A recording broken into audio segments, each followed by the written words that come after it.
얼마 전에 선교대회가 브라질에서 있었습니다. 그래서 그곳을 방문하고 또 그곳에서 말씀을 전하고 온 일이 있습니다. 우리 본 교단에 속한 많은 선교사님들, 전 세계에 흩어진 선교사님들 중에서 또 리더들이 함께 모여서 선교 전략을 모색하는 그런 모임이었는데요. 아마 코로나 때문에 제대로 모이지 못하다가 이번에는 특별히 마음을 먹고 그렇게 특별한 장소에서 모였던 것 같습니다. 브라질의 이구아수라고 하는 그 폭포가 있는 그곳에서 집회를 가지면서 선교사님들을 위로하기도 하고 또 함께 전략을 또 모색하기도 했습니다. 참 은혜로운 시간을 보냈는데 그리고 나서 하루 이구아수 폭포를 구경할 수 있는 그런 기회가 주어졌습니다. 저에게도 참 큰 축복의 그런 기회라고 생각이 되었는데요. 그곳에 가서 이제 들어가서 그 장관을 보았는데 정말 이것이 현실인가 할 정도의 아주 큰 폭포가 2.7km에 달하는 큰 폭포가 저를 마주하고 있었습니다. 핸드폰을 꺼내서 사진을 찍으려고 몇 장을 찍었는데 기대를 하고 이번에는 정말 많이 찍어야 되겠다, 잘 찍어야 되겠다라고 생각을 하고 핸드폰을 꺼내 들고 사진을 막 찍기 시작을 했는데 조금 후에 문자가 하나 떠올라왔습니다. 저장 공간이 부족합니다. 정말 허망했습니다. 나름대로 저장을 잘하고 또 이렇게 백업도 잘 한다고 생각을 했는데 그만 그 자리에 갔는데 저장 공간이 모자란다고 하니까 당황스러웠습니다.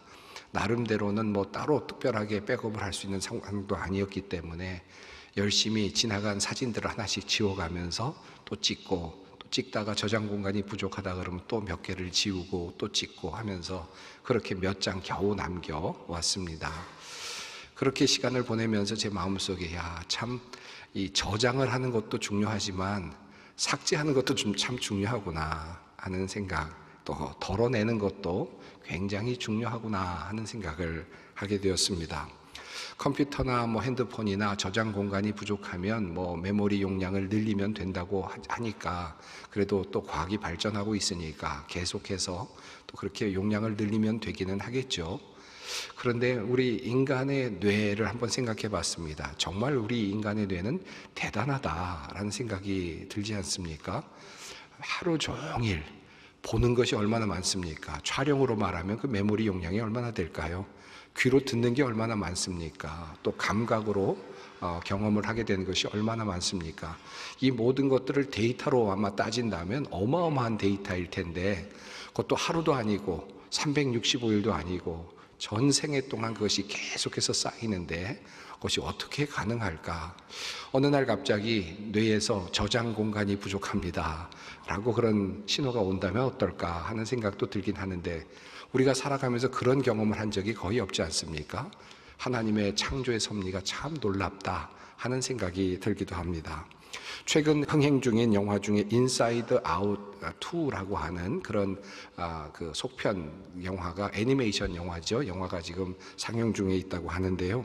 이 영화는 라일리라고 하는 소녀의 마음속에 있는 기쁨, 그리고 슬픔, 분노, 두려움, 혐오 같은 감정들이 의인화되어서 나타나는 그런 영화입니다. 1편도 그랬습니다만은 영화에서 라일리가 겪는 경험들이 감정과 만나서 하나의 빛나는 구슬 형태로 하나씩 저장되는 그런 장면이 반복적으로 등장이 됩니다.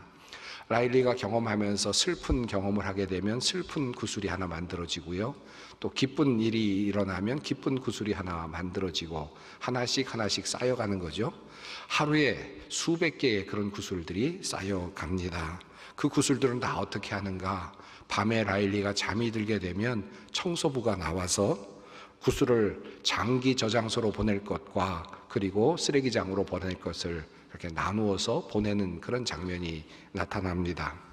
이 영화에 나오는 이 묘사는 우리 기억에 대한 뇌과학적인 연구를 바탕으로 그렇게 구성이 되었다라고 그렇게 이야기하고 있습니다. 영화 속 라일리와 마찬가지로 우리는 하루에 많은 것들을 보는데 잠을 자면서 기억할 것들은 기억하고 또 버려야 될 것들은 버리는 것 같습니다. 그렇기 때문에 우리가 용량이 모자라지 않고 그렇게 우리가 살아가고 있다라고 할 수 있겠습니다. 그런 면에서 본다면 이 망각이라고 하는 것이 참 어떤 의미에서 본다면 매우 필요하고 중요한 것이다 라는 것을 알 수 있죠. 독일의 철학가인 프리드리히 니체는 인간은 망각의 동물이다 라고 그렇게 말을 한 바가 있습니다. 그에 따르면 인간은 망각하기 때문에 고통스러운 기억을 잊을 수 있고 또 이성과 욕구의 충동과 그리고 모순도 잊을 수 있고 그래서 잊어버릴 수 있기 때문에 인간은 현재에 이르러 항상 행복을 누릴 수 있으며 또 그렇게 살 수 있다라고 그렇게 이야기를 한 적이 있습니다. 그런데 만약에 우리가 이 망각하는 기능을 잊어버리게 된다면, 그런 기능이 사라지게 된다면 어떤 일이 일어날 것 같습니까? 여러분의 인생에서 그런 일이 일어난다면 여러분은 어떠실 것 같습니까? 실제로 이런 병을 앓는 사람이 존재한다고 합니다. 그 병의 이름은 과잉기억 증후군이라고 불린다고 하는데요. 이 증후군은 지금 전 세계에 한 80명 정도의 사람들이 앓고 있는 그런 아주 희귀한 병이라고 합니다. 이 소설이나 만화 속에나 나올 만한 그런 병인데 이 병에 걸린 사람들은 절대로 잊어버리는 일이 없다는 겁니다. 깜빡하는 일이 없다는 겁니다. 과거에 지나간 일들이 마치 녹화된 것처럼 생생하게 그대로 남아 있다는 것이죠. 단순한 기억만 남아있는 것이 아니라 당시 느꼈던 감정들, 기쁨이라든지 슬픔이라든지 다양한 그런 느낌들이 그대로 남아있어서 계속해서 그곳에서 그들에게 자극을 준다라고 하는 것입니다. 어찌 보면 이렇게 모든 것을 기억할 수 있다라는 것이 부럽게 여겨질 수는 있겠지만 슬픈 기억까지 평생 동안 사라지지 않는다라고 한다면 그것 또한 굉장히 큰 어려움이겠다. 아니 참으로 힘든 그런 문제겠다라는 생각이 듭니다. 여러분이 살아가면서 그래도 오늘 그래도 행복하게 살아갈 수 있는 이유는 여러분이 과거에 겪었던 참으로 참혹했던 일들이나 참으로 슬펐던 일들이나 참으로 억울했던 일들이 그만 망각 속으로 사라져 버렸기 때문이죠. 그래서 그것을 잊어버리고 있어서 그래서 오늘도 여러분은 그래도 행복하다는 생각을 하고 이렇게 살아가고 있는 것 아니겠습니까? 만약에 우리가 그 모든 것들이 다 기억난다라고 한다면 우리들의 인생은 참으로 힘들고 어려운 삶이 될 것 같습니다. 성경을 보면 하나님께서도 망각을 한다라고 하는 그런 내용이 나옵니다. 하나님은 완전한 분이셔서 절대로 잊어버리시지 않으실 분이시죠. 능력의 면에서나 모든 면에서 그렇지 않겠습니까? 그런데 하나님도 잊으시는 것이 있다라고 그렇게 성경은 말씀합니다. 히브리서에 이런 말씀이 있습니다. 내가 그들의 불의를 긍휼히 여기고 그들의 죄를 다시 기억하지 아니하리라 하셨느니라. 이사야서에도 이런 말씀이 있습니다. 나 곧 난 나를 위하여 내 허물을 도말하는 자니 내 죄를 기억하지 아니하리라. 기억하지 않겠다라고 하는, 기억하지 않는다라고 하는 성경에 나오는 하나님께서 기억하지 않는다라고 말씀하시는 이 말씀이 성경에 참 많이 나오고 있습니다. 하나님도 잊으신다라는 것입니다. 무엇을 잊으시는가? 이스라엘의 죄, 우리들의 죄를 잊으신다, 잊어버리시겠다, 망각하시겠다라고 그렇게 하나님께서는 친히 말씀하여 주셨습니다. 이 말씀은 하나님께서 우리의 죄를 기억할 능력이 없다거나 기억할 만한 메모리의 용량이 부족하다라는 의미가 아닙니다. 하나님은 우리의 죄와 허물을 다 알고 계시고 또 문제 하나도 빠짐없이 다 기억하고 계시고 그래서 심판날에 하나님께서는 정의로 우리를 심판하실 것이죠. 그만큼 완전하신 분이시죠. 그런데 한 가지만큼은 제외시키겠다는 겁니다. 한 가지만큼은 하나님께서 잊어버리기로 작정하셨다는 겁니다. 우리가 하나님 앞에 나와서 우리의 허물을 하나님께 고하고 그리고 회개하면 하나님께서는 우리의 죄와 허물을 기억하지 않으시겠다. 망각의 그런 자리로 그 기억을 옮기시겠다라고 그렇게 약속을 해 주셨습니다. 하나님께서 어떻게 잊을 수 있을까? 하나님의 기억에서 어떤 것이 그것을 그렇게 잊게 할 수 있을까? 하나님께서 잊게 하실 수 있도록 만드는 그 지우개, 하나님의 지우개는 바로 예수 그리스도의 보혈입니다. 하나님을 믿는 자는, 예수 그리스도를 믿는 사람은 하나님의 기억의 지우개를 가지고 있는 사람이다 라고 그렇게 말할 수 있을 것입니다. 하나님께서 내가 너희의 죄를 기억하지 않겠다, 예수 그리스도의 보혈을 보시고 예수 그리스도의 희생을 보시고 너희들의 죄를 내가 더 이상 기억하지 않겠다라고 그렇게 말씀을 하시는 겁니다. 이것은 하나님께서 우리에게 주시는 큰 은혜가 아닐 수 없습니다. 만약에 하나님께서 모든 것을 다 기억하고 계신다면 우리는 절대로 하나님 앞에 설 수 없을 것입니다. 그러므로 하나님께서는 우리에게 너희의 죄를 다 기억하지 않겠다라고 약속을 해 주셨습니다. 이 말씀은 한편으로 한 걸음 더 나아가서 이런 말씀으로 풀 수 있습니다. 내가 너희의 죄를 기억하지 않겠다, 내가 예수 그리스도의 보혈을 보고 너희들의 죄를 기억하지 않겠다라고 하는 이 말씀은, 그러니 너도 너의 죄를 기억하지 말아라, 너의 허물 때문에 괴로워하지 말아라, 너의 허물 때문에 힘들어하지 말아라, 그것 때문에 거기에 묶여서 인생을 허비하지 말아라 라고 하는 말씀이기도 합니다. 너희가 예수 그리스도의 보혈을 의지하여 하나님 앞에 나와서 너희의 죄를 고백하고 그 죄 사함을 받았다면, 그러면 너희는 새 사람이 된 것이다, 이것을 믿고 살아라 라고 하는 하나님의 말씀이라 할 수 있습니다. 고린도후서 5장 17절은 그러면 이렇게 말합니다. 그런즉 누구든지 그리스도 안에 있으면 새로운 피조물이라, 이전 것은 지나갔으니 보라 새 것이 되었도다. 하나님 앞에 나와서 끊임없이 기도하고 죄 용서함을 받으려고 노력하고 또 기도하면서도 정작 자기 자신이 죄 용서함을 받았다는 사실을 믿지 못하고 끊임없이 불안해하고 끊임없이 힘들어하는 사람들이 종종 있습니다. 오늘 이 시간 하나님께서 나의 모든 죄를 기억하지 아니하심으로 나도 그 모든 것을 이제 잊어버리기로 작정할 수 있는 귀한 날이 되시기를 바랍니다. 한편으로 이 말씀은, 내가 너희들의 죄를 기억하지 않겠다라는 이 말씀은 한 걸음 더 나아가서 너와 함께하고 있는 사람들의 죄를 너도 기억하지 말라라고 하는 그런 하나님의 초청이라고 할 수 있겠습니다. 내가 너의 죄를 용서하였듯이, 그래서 너의 죄를 기억하지 아니하는 것처럼 내 옆에 있는 사람들의 죄를 너도 기억하지 말아라, 그 모든 죄를 너도 잊어버려라 라고 하는 하나님의 거룩한 초청이라 할 수 있겠습니다. 저는 종종 부부 상담을 할 때가 있습니다. 특별히 부부가 여러 가지 어려운 문제를 겪으면서 이혼의 단계까지 왔을 때, 참으로 위기를 겪을 때 어쩔 수 없이 함께 만나서 이야기를 나누게 되는 그런 경우들이 종종 있었습니다. 그래서 부부들이 함께 만나서 이렇게 이야기를 나누면서 왜 이런 문제가 생겼는지, 왜 두 사람이 이렇게 거리가 멀게 되었는지, 서로 이렇게 헤어지려고 하는 마음까지 들었는지를 자세하게 상담을 할 때가 있습니다. 이런저런 이야기를 하다 보면 한 가지 사실을 깨닫게 됩니다. 이 사람들은 절대로 한 가지를 잊지 않았다, 절대로 이것을 잊지 않았구나. 그분들 이야기하는 것을 보면 첫날 밤부터 시작해서, 신혼 후 첫날 밤부터 시작해서 남편의 잘못, 아내의 잘못을 정확하게 기억하고 있습니다. 그리고 그 다음에 어떤 일이 있었는지도 정확하게 기억하고, 남편의 잘못들이 하나씩 쌓여져서 차곡차곡 포개져 있는데 하나도 잊어진 것이 없습니다. 아내의 잘못들이 하나씩 포개져 있는데 하나도 잊혀진 것이 없습니다. 그 모두가 다 그대로 있습니다.